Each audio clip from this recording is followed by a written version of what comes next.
Good afternoon for you all coming today. You know, 6 days ago our community learned about the disappearance of Carlee Russell, and it sent fear and pandemonium not just through our city but the entire state and the nation as well.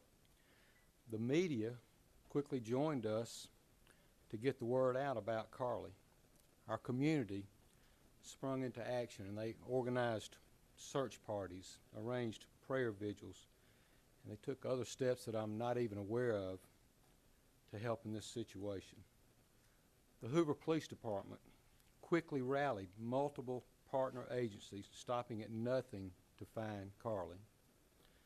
I'd like to take this time to say thank you first to the Hoover Police Department, our partner agencies, our wonderful community, and to all those that aided in some way in connection with this situation.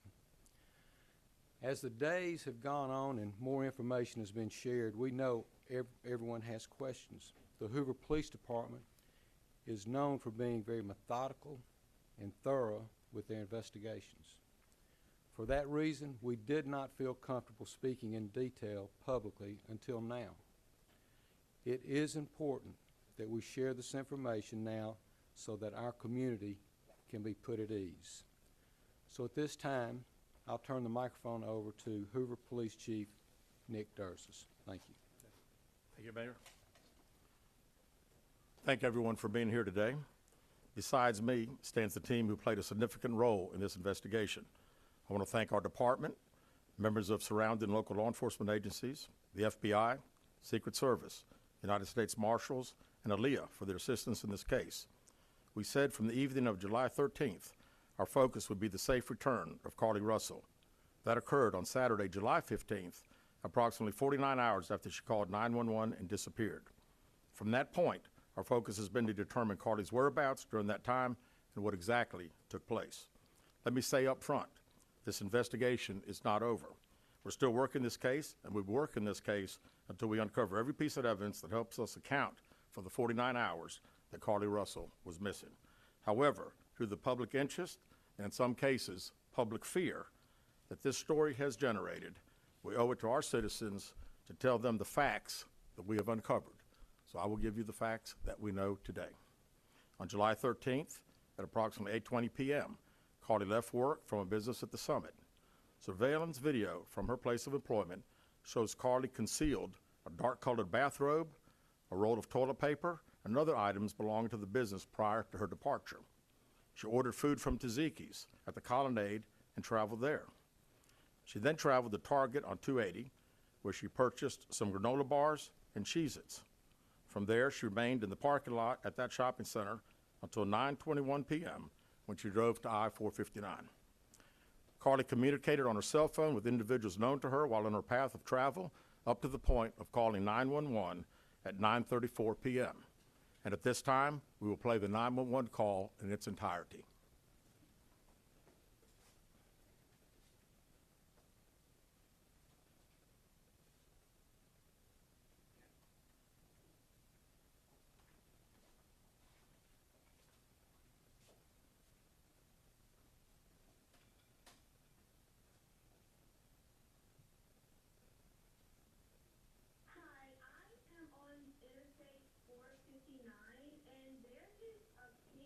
Walking by themselves. Oh, hold on. Where in Fulton are you?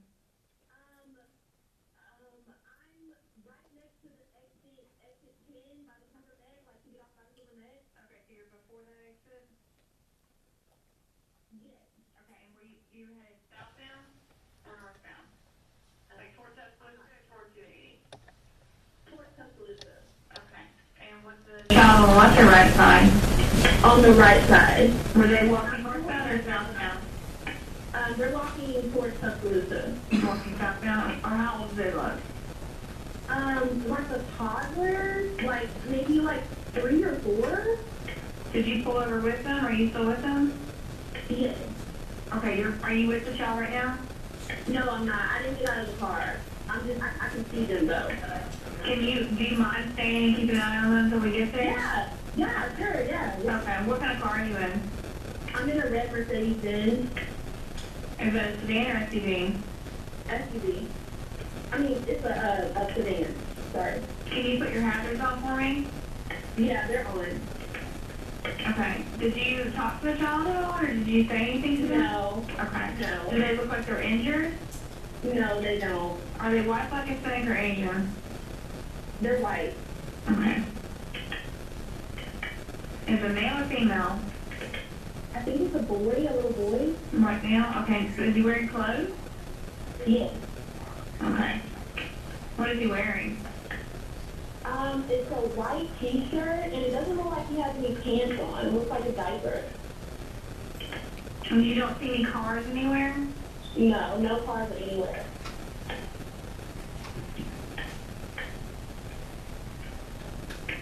Okay. All right. What's your name? My name is Carlee Russell. And you don't see any injuries on the child from where you're at, correct? No, but I can't really see them that good. Okay, try to keep an eye on them for the best you can, because I don't want you to lose track of them. Okay. All right, and do they have shoes on? No. Shoes? Not that I can see. I can't really see that. Look. Okay. All right, I've got them on the way, okay? Just try to keep an eye on them, but the officers are on the way, okay? Okay, thanks. Thank you. Okay, bye. Carlee called a relative after speaking with the 911 operator. She went missing during that conversation sometime after 9:36 p.m.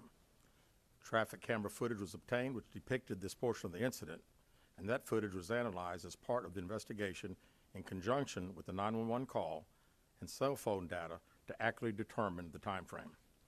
Carlee's 911 call remains the only report of a child on the interstate, despite numerous vehicles passing through the area at that time. No one has called to report that a child is missing, and the Hoover Police Department did not locate any evidence of a small child walking down the interstate.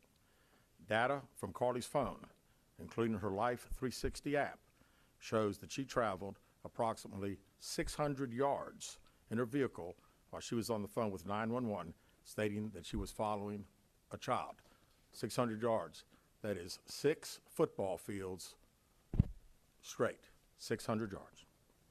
The Hoover 911 Center received a second call from Carlee's mother stating that a relative was on the phone with her when they heard Carlee scream, and then they had an open phone line.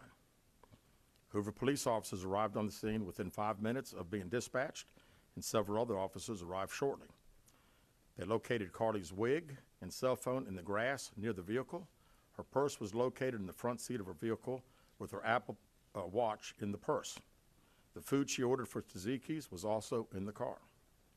The items she purchased from Target, as well as the items taken from her place of employment, were not in the vehicle, nor were they located anywhere around the scene. Hoover police deployed all available assets from the point in the search for Carlee. Additional resources were called in to include our own drone unit, crime scene investigators. Numerous detectives responded to the scene.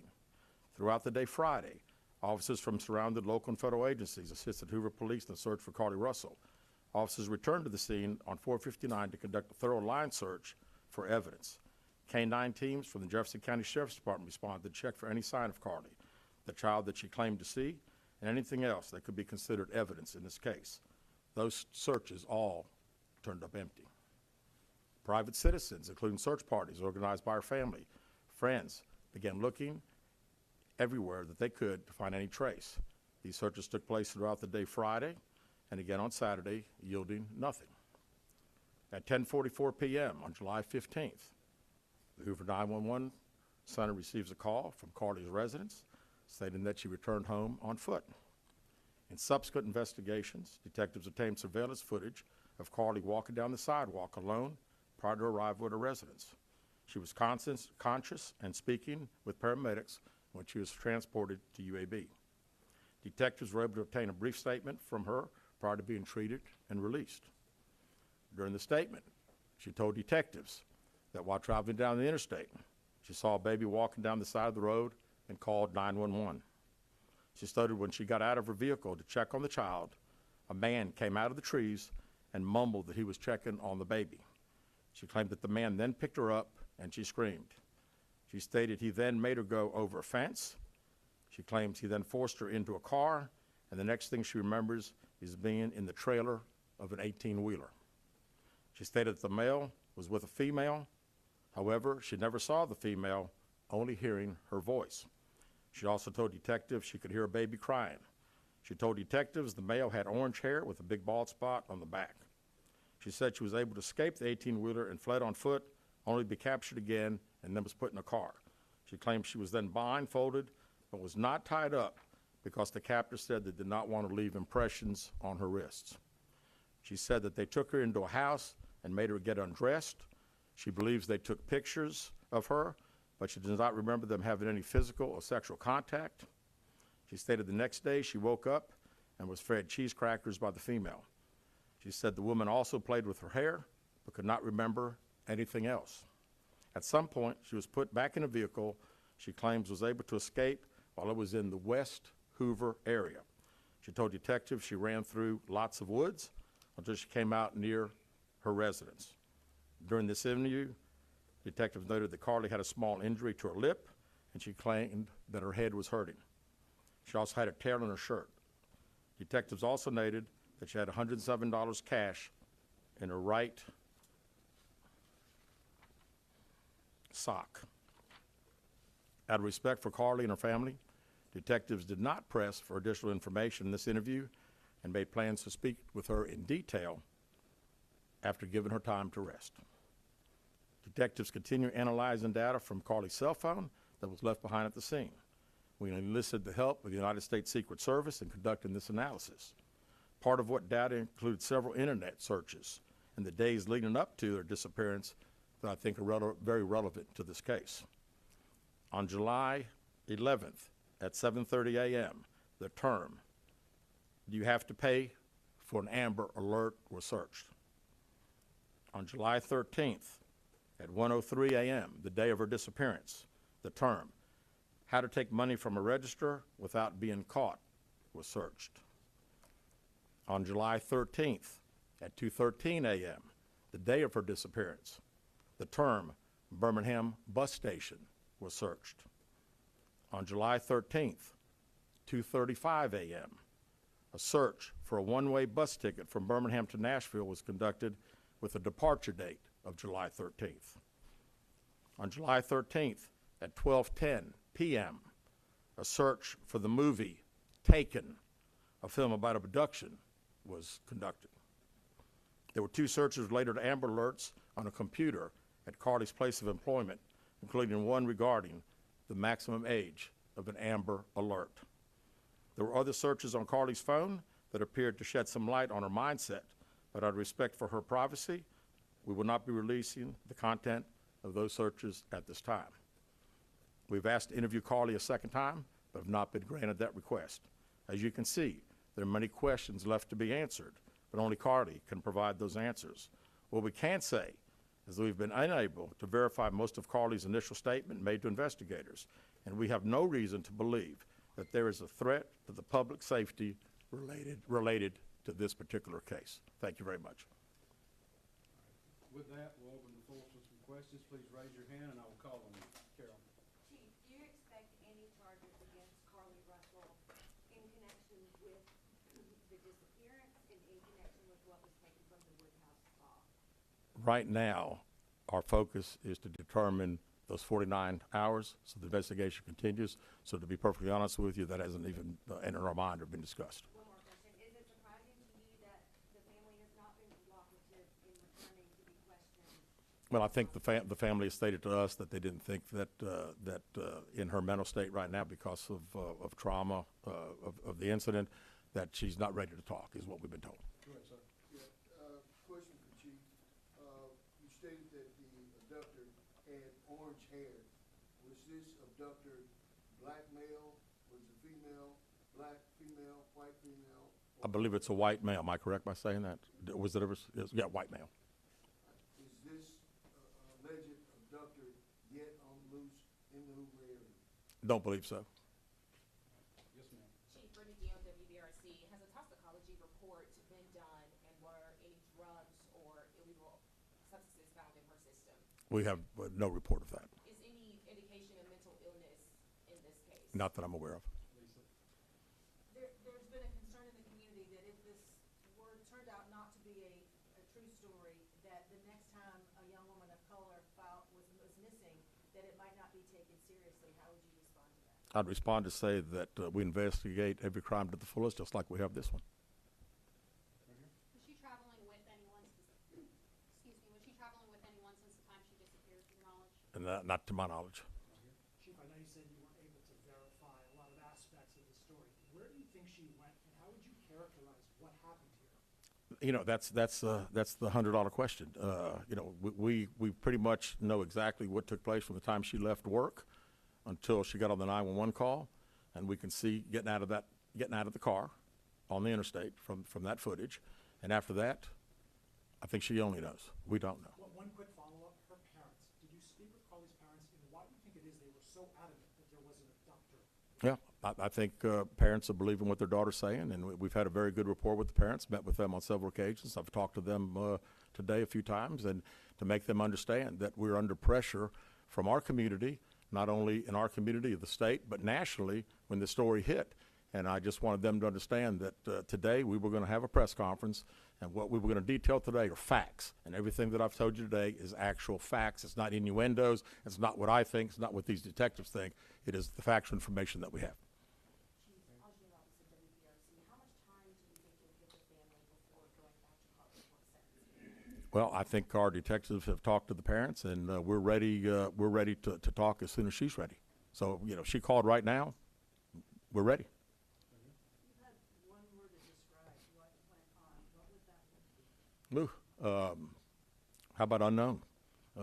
You know, we know the facts that we have. Everything else is unknown at this time.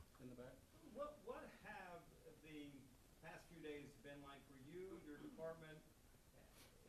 This has been a stressful search, hasn't it? Well, absolutely. And again, the focus of the investigation that Thursday when she went missing, of course, the focus was to get Carlee home. That's what we want all. We wanted her safe and sound. And that's all happened. And then, of course, this has gotten to be not only a local, state story, but a national story. So, you know, it is. It's a lot of stress on everyone in the Hoover Police Department, and the mayor, to every citizen here. We want to know the truth. As you stand here, are you frustrated? I wouldn't say I'm frustrated. I mean, I'm very happy that Carlee's home. That was the main ingredient here. And then we'll figure it out. I promise you that. We'll end up figuring it out. Any idea about the number of manpower hours or the expense of the drones and all the rest of the search that might have cost the city and state and federal government? Yeah, we haven't had time to consider that, but it's you know, again, these detectives that are here, this is just a small group of people that have been associated with this case.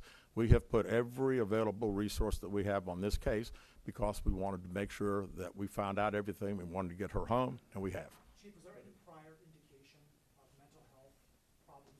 Not that I'm aware of. Could you just expand on the people from the state, federal resources brought in? What were they doing exactly as you all were searching for her? Can you just expand on that? Sure. A lot of the from the FBI side, several agents helping us interview.